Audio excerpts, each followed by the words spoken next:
Maybe your God is asleep. The hatred for our people today stems directly from prejudice, religious past. When people start talking to you about things of why they should be looking at Muhammad, this is one of those verses that you should be giving them. I'm going to start typing these out and just handing them to folks that I think would have messed their mind with and having to wrestle with. Just give them these things and say, ask me questions about this after you read it. Since the morning of the world, man has ever tried to make his dreams come true. When there is nowhere we can go on dreams, because in the first place, we do not know where dreams start nor where dreams end. Those who develop their brains and put forth their best effort are the people who are successful. See, wishing, hoping,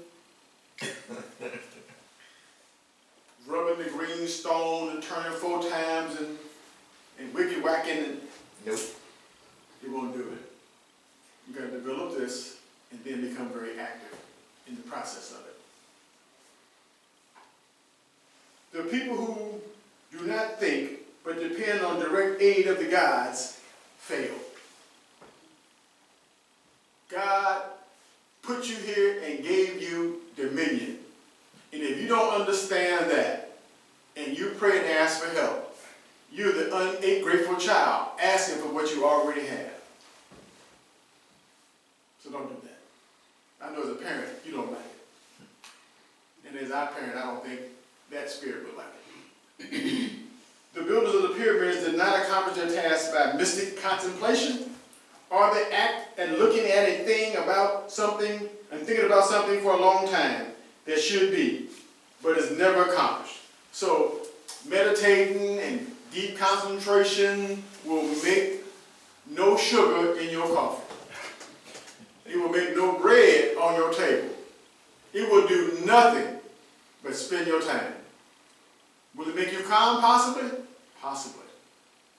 But will it produce anything external? No. Your peace, that's all.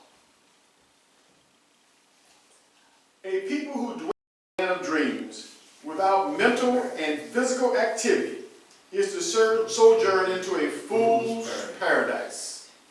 God helps those who help themselves. So we must make the things that we hope will come true by energetic thinking and hard work. Since we have become mentally and spiritually sick in the mind by the philosophy and the doctrines of other nations, they now make the mistake of trying to civilize us with clubs instead of the right kinds of books. If you join the African American Christian Methodist Episcopal Church Save the Children plan, are you still a slave? Yeah. Because you still have that same doctrine. The story that I like best, if you've never read this story, it's about Haiti and the general of the army when they were about ready to fight. They were about 10-1 against the French. The French had about 10 for every one, the Haitian warrior. And the soldiers were starting to moan and groan and cry about they're going to be defeated. And he stepped up and called his soldiers to attention. He said, let me tell you how to win the war. He said, do you want to win your freedom?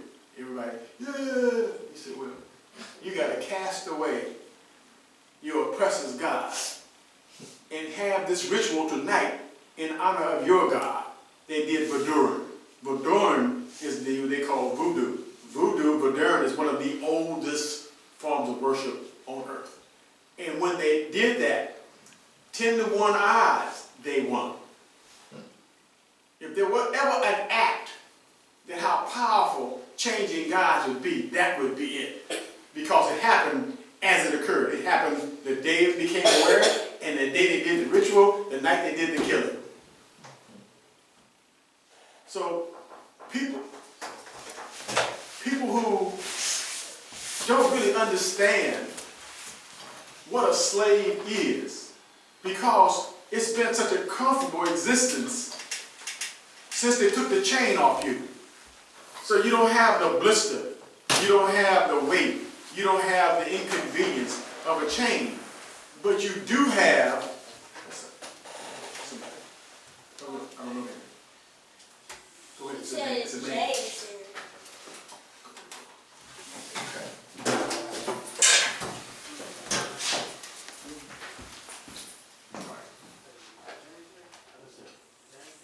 All right, continuing on.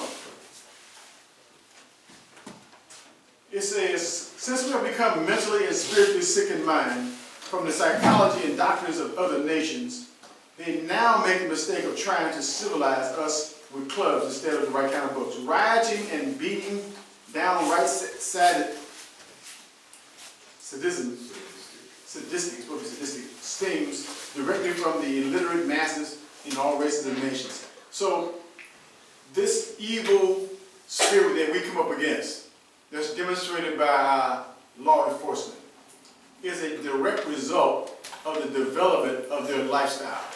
When the Nordic people were cut off from the southern people by the Ice Age, they became very violent and aggressive. And they fought each other 10,000 years before they fought us. But by the time they had time to fight us, they were excellent warriors. They had honed the art of killing and massacre and raiding. So they were perfectionists. And these are the ones you hear about in history, Genghis Khan and then Kublai Khan. Those were the ones who came down out the north, the Mongolians, and they took the rest of northern Europe and then came back into Asia, into China. So these people were taught by their environment that they had to be brutal. Because if you weren't strong, you became next month's dinner. Because they put you on ice and kept you to next month. And you became the shish kebab. In order to stop this disorder among African Americans and European Americans, support us as citizens of America through complete education systems of our own. That will teach us the traditions and heritage of the Ethiopians and the Egyptians, our noble ancestors who graced the land of Africa or Ham. So, how do you, on a regular, weekly basis, express what's so different about your thinking? Do you work and evolve around people who know nothing of your different thinking? And if they don't, then you are lacking your responsibility. Because in some way, you should be shedding some light in everybody's life. Everybody don't want it, but you should still be turning it on.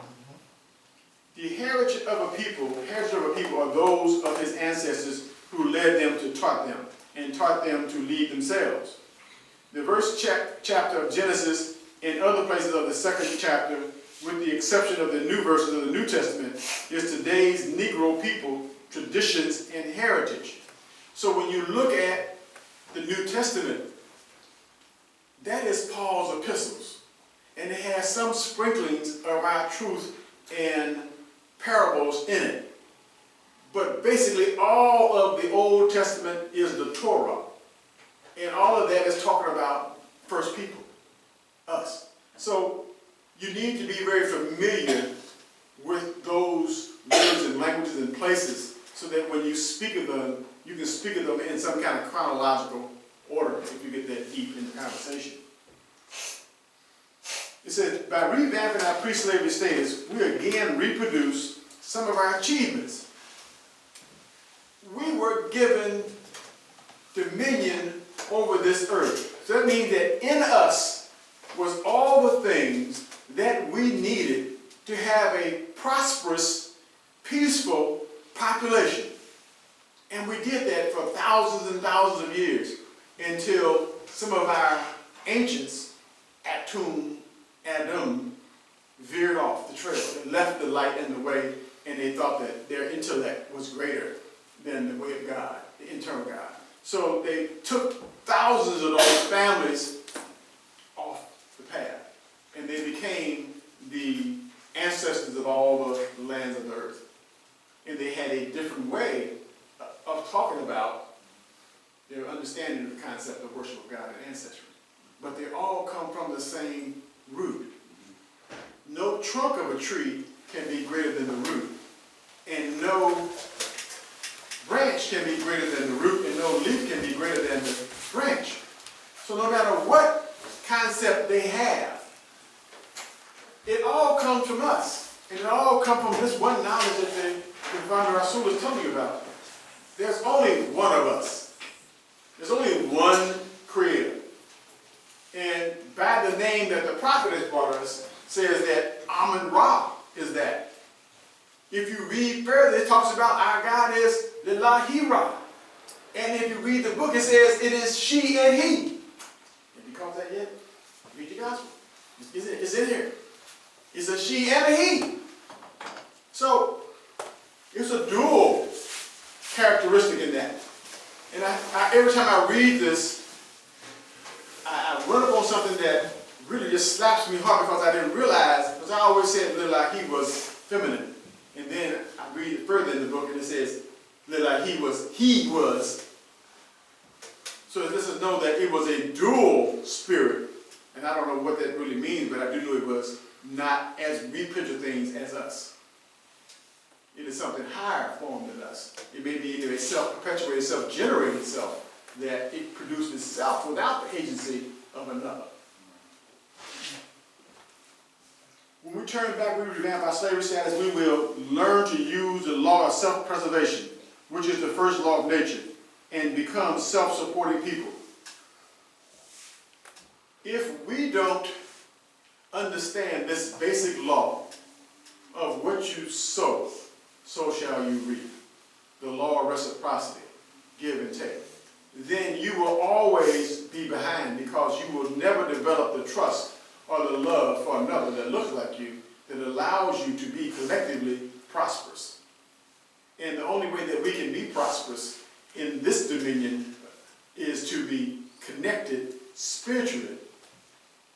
Because you can't always identify us anymore, can you? You may look like you, but not think like you. And he may not think like you, but look like somebody else. So the spirit can be in any of these vessels. So don't be fooled by the vessel. Listen to the spirit. Listen to the actions. Listen to the voice coming out of it. Then you can determine, is this an ancestor of old or not? And then you can follow that path or not. But don't be fooled by the complexion. No, don't be fooled by that. It can come in any complexion they want to come in. Evil can take on any possession that it wants. The white race has made itself the honey and the Negro the bee. So now the bee is out of honey and the honey is beginning to holler. So what do when the honey is no more?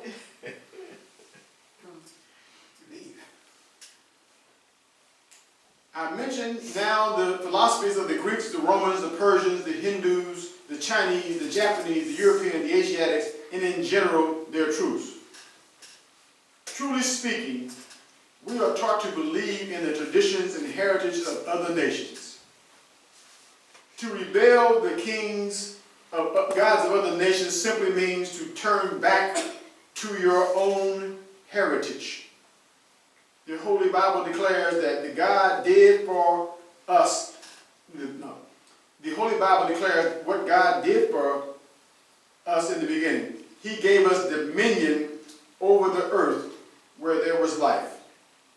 Then it is our duty to turn to our own heritage and recreate the treasures of Africa. Ham. Amen. Amen.